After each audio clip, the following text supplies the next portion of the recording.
So on this episode of Talk Shop, we're going to be talking to LobbyFox about how they're revolutionizing visitor management systems for industrial and manufacturing companies. I had to switch up the flow, show you the way that it go. God is good, but his life is hard. But it gets better when you grind it small. I'm just really trying to leave a mark. We tired of being who they say we are. That's the baton, we gon' take it far. Always be real, we don't fake it all. Tired of 9 to 5, just making enough to survive. Only living on the weekends. You really thinking that's why I'm alive?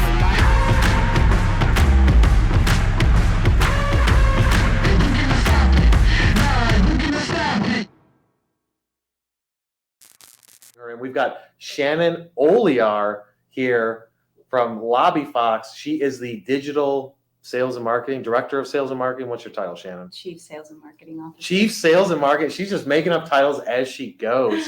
Yeah. So Shannon, tell me, for those that don't know about LobbyFox, just in a quick 1 to 2 minute explanation, what is it that LobbyFox does? It's a visitor management system built for industrial manufacturing facilities. So it eliminates the logbook. It sends notifications to everybody, letting them know that they have visitors in the lobby. And it takes the visitor through orientation, gets all the checks and everything done so that by the time you come to claim your visitor from the lobby, they're oriented and ready to go. So that is like, out of all my years in manufacturing, so many times have I signed into those logbooks. And so what you're saying is you guys have a digital solution for that. Mm-hmm. And what's that experience like? Well, I guess it depends on whether or not you're a person that's walked into a lobby and rang a doorbell and tried to figure out an internal phone system and sat and waited 20 minutes for a host. So it changes the game because there's not a receptionist in these lobbies anymore, and we know that. It's no one's job. So either somebody has to do their job sitting at a reception desk or behind a window, or just everybody who gets visitors gets stuck doing this. And so there's no consistency in the check-in process. Are these documents filed where they need to be? What happens if there's an audit? And even worse, what happens if someone gets hurt, or if there is legality involved and we can't prove that any of these safety trainings were given, or that this visitor checked in or checked out? There are some compliance and certification requirements that some facilities have to adhere to when it comes to visitor management.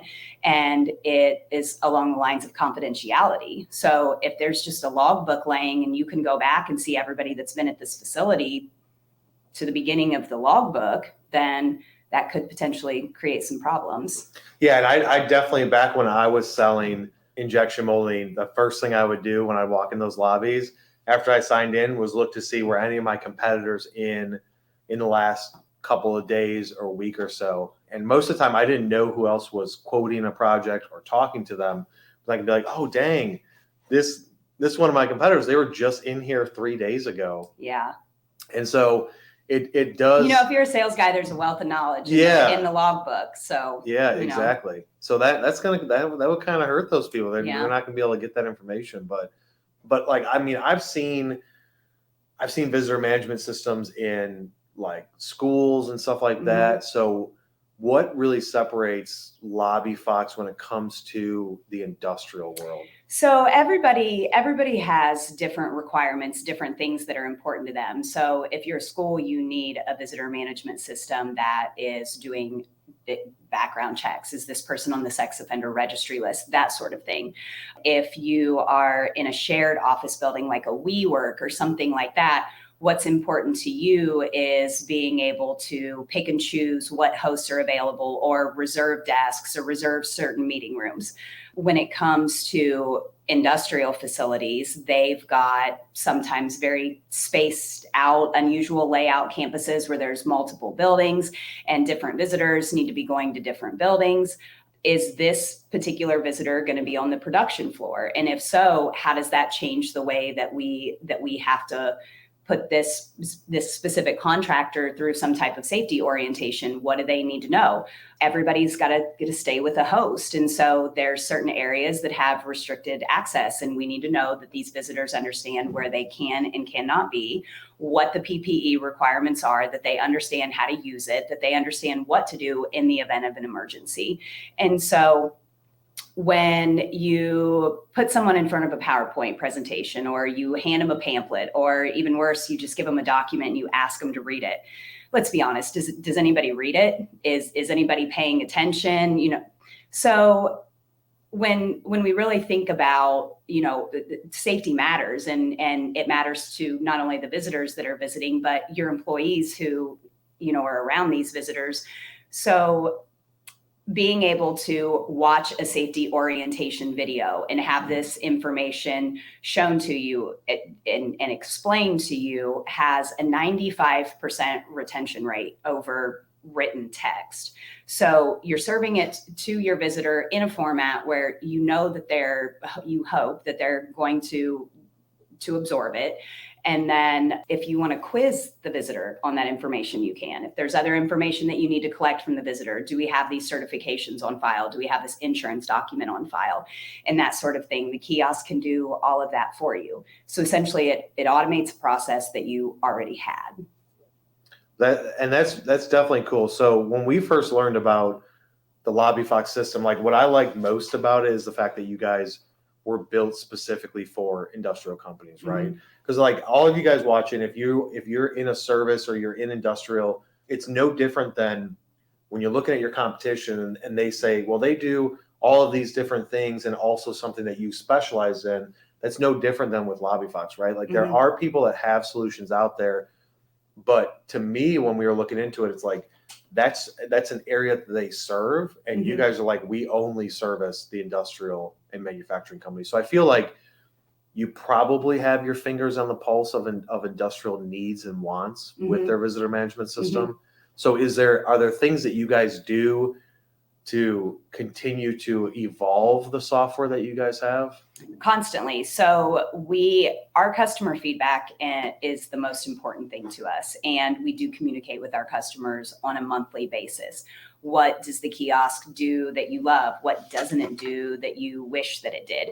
Almost all of the features that we have that we've added to the kiosk since we've launched it have been because customers have told us how we can make it serve them better. You've got two different types of, actually probably more than that, but you've got multiple different types of just deliveries alone that come into these facilities. And some days it is just UPS walking in and they do just want to drop off a package and tell you that they left something in the lobby. Other days you've got semis backed up out onto the road. And so each of these people need dealt with in very different ways. And so it's taking the time to understand what is going on at your facility. How can the kiosk in any way help facilitate this, organize it, allow you to communicate internally better, and what can we do to build this specifically for you? Yeah, and so are you guys doing anything on like a monthly basis with that dev stuff? Like are you guys not only listening to them, but then rolling out new features? Absolutely. Okay. So every month there's an email that goes out to our customers about what new features or integrations have been activated this month. And we keep a rolling list of every single request and idea that comes in. Yeah, I mean, that's something that I feel like a lot of these software companies, they put the product out there, they've done the research, they say this is good to go, but then when it's like a request come in, especially for industrial people saying we want this stuff for ISO registration or compliance or ITAR, things like that, they could be slow to react to the needs of one specific niche. Where I feel like with you guys focusing on the niche, no different than us at Manufacturing Tribe focus on the niche of industrial, we can pivot and react quickly, which keeps us ahead of the game as new things are needed. Would you say that that's the same for what you guys deal with? Oh, absolutely. Because when a customer comes to us with an idea, we know that they're not the only person that's doing it this way or that's experiencing this challenge. So there's no better place to get feedback about our product and how we can make it better than from our customers. A lot of our competitors put customer service as a feature in a package, and that's crazy. Like, customer service should be a benefit that every single customer that you have gets, and we really strive for that. And I think that's why we have a product that is built specifically for the group of people that we care about the most. Like, that you are exactly the people that we want to hear from. Yeah, so it's really, I mean, it's like a cost of doing business, right? Mm-hmm. Giving great customer service. I mean, so let's look at some facts here. You guys are based out of Bowling Green, Kentucky, Mhm. right? You've been doing this for what, 6 years or so Yeah. out in the market? Over 2,000 manufacturing locations currently, some big players. Let's talk about some of the big players that you guys are in right now. Mhm. Our largest customer is very global. We have some kiosks in just down the road at Jack Daniels. We've got, oh goodness, you put me on the spot. Johnny on the spot. Yeah, Fisher Barton, Orbis, ABX. I mean, just those ones like Orbis and Berry, right? And Fisher Barton, like those are some massive companies that, just looking at Orbis and Berry alone, like those guys are huge when it comes to industrial. And I feel like that's where more industrial companies need to turn to people that are saying, hey, I focus in this industry, right?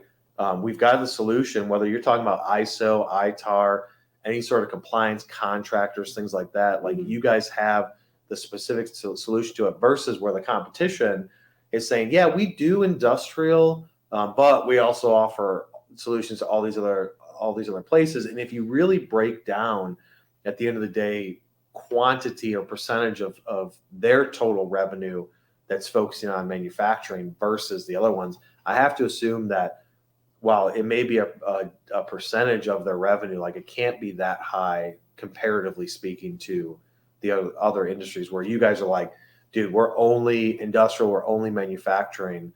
Like that alone to me seems like a huge benefit for these people.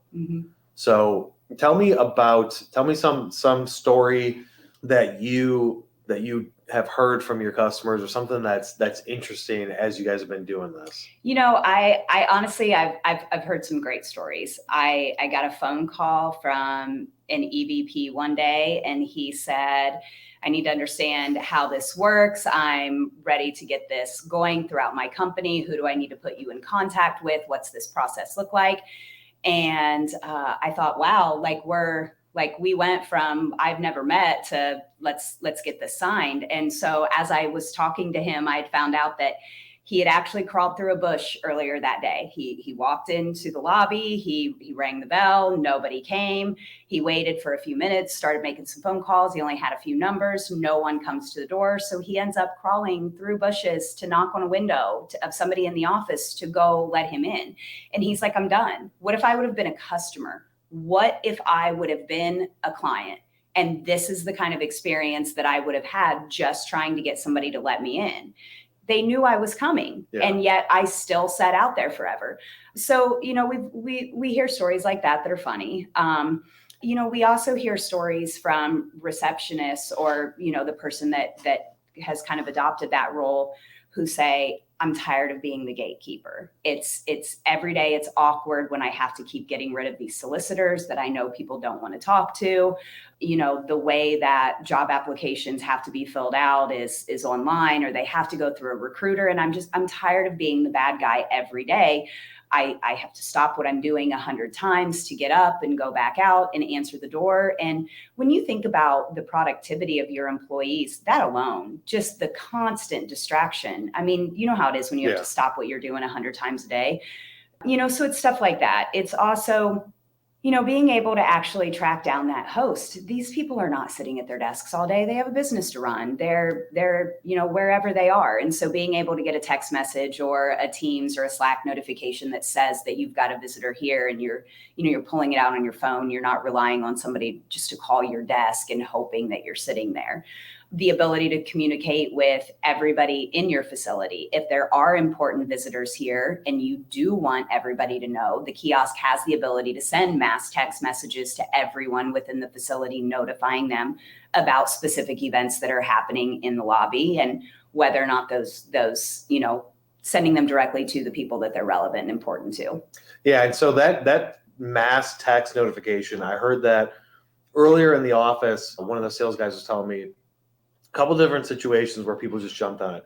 One was like evacuation or weather notification, right? Like there's a tornado coming, hunker down, or things like that. Active shooter also, like unfortunately it's part of the world we live in. Being able to notify people and say, hey, there's an active shooter, do whatever the training is that you guys have done. Yeah. And when you think about emergency notifications, especially in the scenarios that you've just laid out, can your visitor management system send out mass emergency text communication? Yes. Okay. But does it let you template that out for all the various scenarios that would happen? If fire evacuation emergencies are going to be different than a chemical spill or a tornado, to your point. And so being able to set up all these templates and identify what your muster points are and, what you're going to do and that sort of thing, you have that ready to go so that if that event does happen, you're not trying to type out this text message. You've got a series of templates to pick from.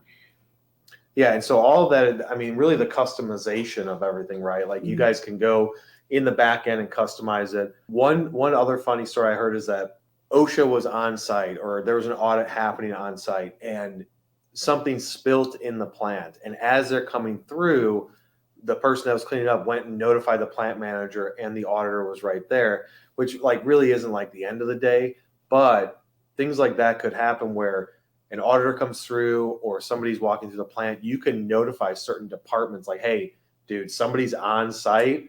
Like, yeah, and the specific story that you're talking about it wasn't the fact that the employee notified the plant manager in front of the auditor. It was the way that the employee said it. And listen, how we talk internally when we don't think anybody's looking, the banter that we have amongst ourselves, like that's camaraderie. That's a workplace. But everybody knows that you behave differently when when the regulatory authorities are there. And so this certainly is not something that this employee would have said in front of this person had they been aware of who he was. Right. So to your point, that mass text notification that says, hey, heads up, special visitor today. Yeah.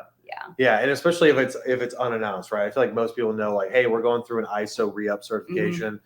They're going to be here from this day to that day. But yeah, somebody just pops up and you can't notify everybody at once. You can just through the text notification system, notify departments, let everybody know what's going on. Mm-hmm. I feel like that's a feature that from the sound of it, from talking to the sales team, they're like, a lot of people are shocked that that's not like an add-on, dollar amount to the software. Like, oh, but if you want that, then it's $50 extra a month and you only get 500 minutes. Listen, so let me tell you why that is.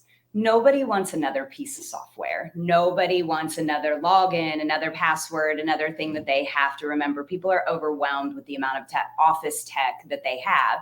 And when we created this product, we kept things like that in mind. And so we wanted to make things simple. That's why everything is uncluded, everything's unlimited, everything. Like, we just don't play games. When we sell you a kiosk, we actually set it up for you because it's our kiosk. We know exactly how it works. And so let's have this open discussion about what your check-in process currently looks like, what your company policy says it should look like. And, let's take what you're doing, find a way to automate it. And then we look at who are these visitors that are coming into your facility and how do we need to treat each of these people differently? The UPS guy just dropping a package doesn't need to sign anything. We don't need any of that. It's irrelevant. There's a package in the lobby, come get it. Versus the way that we handle job applicants is going to be different from location to location. Scheduled visitors versus contractors versus vendors, just that sort of thing. And if they don't need to sign these documents every time, we don't have to serve them every time. If you want to pre-register your visitors, we do that. So however it is that you want to treat these visitors, the kiosk can meet you at that level, serve just the right amount of information to that person. And the best part is that it's all kept, it's reportable. You can go back to it and pull it up at any time. It's there. Nobody filed it. It was exactly where you needed it to be. Yeah. So everything's cloud-based. You can go back at history. Yeah. So let's look at some facts. We've got, besides location, how long you've been around and whatnot. From a hardware standpoint, you guys have QR codes, 10.5-inch screens, 27-inch screens, 43-inch screens, 55-inch screens. All that hardware is set up here in Bowling Green with the system on it before you ship it out to the client. So when they get it, it's pretty much a turnkey solution. As soon as you give it an internet connection, it's ready to go. Yeah. And so when I was talking to the team, they were like, most of the time it's the clients that's delaying that. Like, you guys could move as fast as we can get this thing out in 3 days if you give us the information, right? But they're kind of like the bottleneck to where, you guys can get them out within a couple of days of getting that contract signed, but they're bottlenecking it because they need to give you the employee list and all the information and logos and colors and stuff like that. Mm-hmm. But still, you guys are still, from what it seems like, shipping them out pretty quick. Yeah, everything's in stock in our warehouse. So things can go out immediately. Yeah. And everything's done here in Bowling Green. So you guys are shipping somewhat central in the United States, so you can get to all the different locations pretty quickly. I feel like we should do like a discount code for like MFG tribe people. Should. Like if you fill out a form and say you want to talk to LobbyFox, but then you tell them this secret code, then maybe they get some percentage off. We're gonna have to think about that. Yeah, I'm gonna do a post about it, but we've got to be able to give anybody watching live or on replay or on YouTube, anybody on YouTube, we're gonna have a code. Yeah, I agree. I can see your brains turning like, what are we gonna do? You're like, what is this percentage gonna be? Oh. So guys, if you're interested in learning more about LobbyFox, head over to lobbyfox.com. I'm going to shoot a video once we wrap up here, giving a quick tour of this facility so you guys can be able to see what a LobbyFox kiosk looks like. Head over to their LinkedIn, go to YouTube website. There's tons of content out there, but stay tuned for a special offer where we might end up giving away a free kiosk and a 1-year subscription possibly. More details to follow. Stay tuned to my LinkedIn channel. If we're not connected on LinkedIn, send me a connection request. As long as you're not looking to sell me some shit that I don't need, I will accept it. Go over to the YouTube channel and subscribe. Turn on notifications so you get notified every single time that we go live or post a new video, which is multiple times a week.